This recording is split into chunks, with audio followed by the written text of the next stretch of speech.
আমি আপনাদের মাধ্যমে আমার ভাই বসা আছে এখানে, আমি পাবন প্রবাসীর উদ্দেশ্যে বলতে চাই যে আপনারা দোয়া করবেন, আমরা সবাই আবার একসঙ্গেই সব কিছু করব। এখানে কেউ যদি কোনো কারণে কোনো জায়গাতে কোনো রকম মনে করেন যে অসুবিধা হচ্ছে ন্যূনতম, সেটা আমাকেও জানাতে পারেন, আমার ভাইকেও জানাতে পারেন। আমরা শক্ত হাতে সেগুলোকে দেখবো, অপকর্মগুলো। বিশেষ করে চাঁদাবাজি বন্ধ হবে, সন্ত্রাসী কর্মকাণ্ড বন্ধ হবে, মাদকের ব্যবসা বন্ধ হবে, এই যে কিশোর গ্যাং যারা তৈরি করে সেই কিশোর গ্যাংকে তৈরি, আর কথায় কথায় মানে একটা মোব সৃষ্টি করা, এটাও বন্ধ হবে। এই যে এলাকার মানুষ, তাদের মধ্যে কোনো সংশয় আগেও ছিল না, এখনও নিশ্চয় নাই। কিন্তু আমাদের উদ্দেশ্য একটাই, যে আগামীর বাংলাদেশ বিনির্মাণে আমরা একেবারে ব্রত হয়ে আছি, আমরা আমাদেরকে নিয়োজিত রাখবো। এই ব্যাপারে আমাদের কমন, এবং আমাদের পার্টির চেয়ারম্যান জনাব তারেক রহমান, উনিও বলেছেন, আল্লাহ তাআলার কাছে উনি দেশের মাটিতে পা দিয়েই বলেছেন, আল্লাহ আমাদেরকে সাহায্য করো। কী সাহায্য? যে আমরা যেন ন্যায় এবং নিষ্ঠার সঙ্গে আগামীর বাংলাদেশ বিনির্মাণ করতে পারি। সেক্ষেত্রে আমাদের সবারই সহযোগিতা দরকার আছে। আর আমরা পিছিয়ে পড়া এই জনগোষ্ঠী, বিশেষ করে রাজশাহীর উত্তরাঞ্চল, এই অঞ্চলের মানুষের এটার জন্য কিন্তু অনেক কিছু হয়েছে, বৈষম্য এটাকে বলা হয়, সেইটা যেন না থাকে। আপনি বললেন যে মন্ত্রিত্ব এটা সেটা, তো সেটা তো বিষয় না।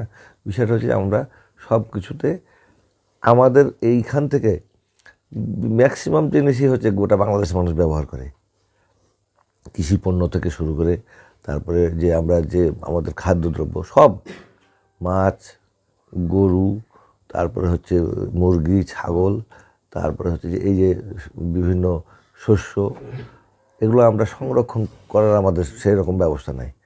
তারপরে হচ্ছে যেগুলো আমরা সরবরাহ করি, আমরা এক্সপোর্টও তো করতে পারি। আমাদের কিছু তো সে চিন্তা চেতনার মধ্যে থাকা উচিত।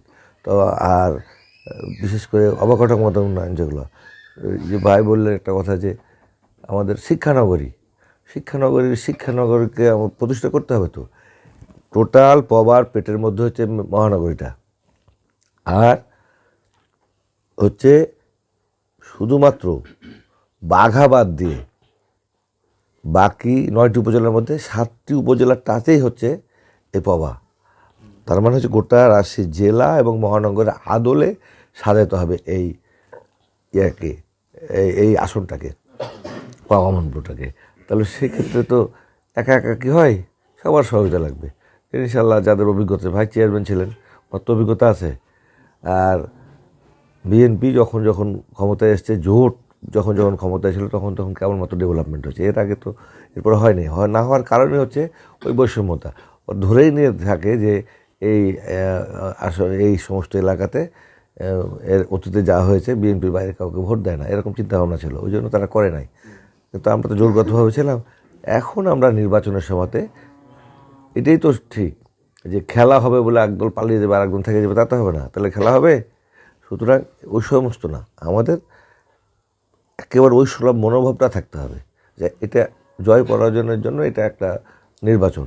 কিন্তু কিসে জয় পরাজয়, সেটা হচ্ছে যে একটা রায়ে যেন আমরা কে দায়িত্বটা নিব, এই জন্য। কিন্তু বাকিতে কোনো রকম কোনো জয় পরাজয় নাই, আমরা সবার সাথে থাকবো। এবং ইনশাল্লাহ আমরা বিশেষ করে আমার তো মনে হয় যে আগামী জাতীয় সংসদ অত্যন্ত সুন্দর হবে এই কারণে একটা শক্তিশালী অপোজিশনে থাকবে, পাশাপাশি দেশপ্রেমিক, ইসলামী মূল্যবোধ সব কিছু নিয়ে তো আমাদের এই বাংলাদেশে আমরা সবাই আগামী মতো আমরা চেষ্টা করব যেন সাম্প্রদায়িক সম্প্রীতি একেবারে অটুট থাকে, বজায় থাকে।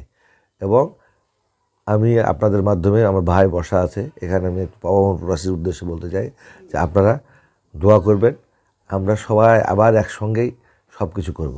এখানে কেউ যদি কোনো কারণে কোনো জায়গাতে কোনো রকম মনে করেন যে অসুবিধা হচ্ছে ন্যূনতম, সেটা আমাকেও জানাতে পারেন, আমার ভাইকেও জানাতে পারেন। আমরা শক্ত হাতে সেগুলোকে দেখবো, অপকর্মগুলো। বিশেষ করে চাঁদাবাজি বন্ধ হবে, সন্ত্রাসী কর্মকাণ্ড বন্ধ হবে, মাদকের ব্যবসা বন্ধ হবে, এই যে কিশোর গ্যাং যারা তৈরি করে সেই কিশোর গ্যাংকে তৈরি, আর কথায় কথায় মানে একটা মোব সৃষ্টি করা, এটাও বন্ধ হবে। ইনশাল্লাহ আমরা সেই বাংলাদেশ বিনির্মাণ করব যে বাংলাদেশের মানুষ আগামীর জন্য অপেক্ষা করছে। ঠিক আছে।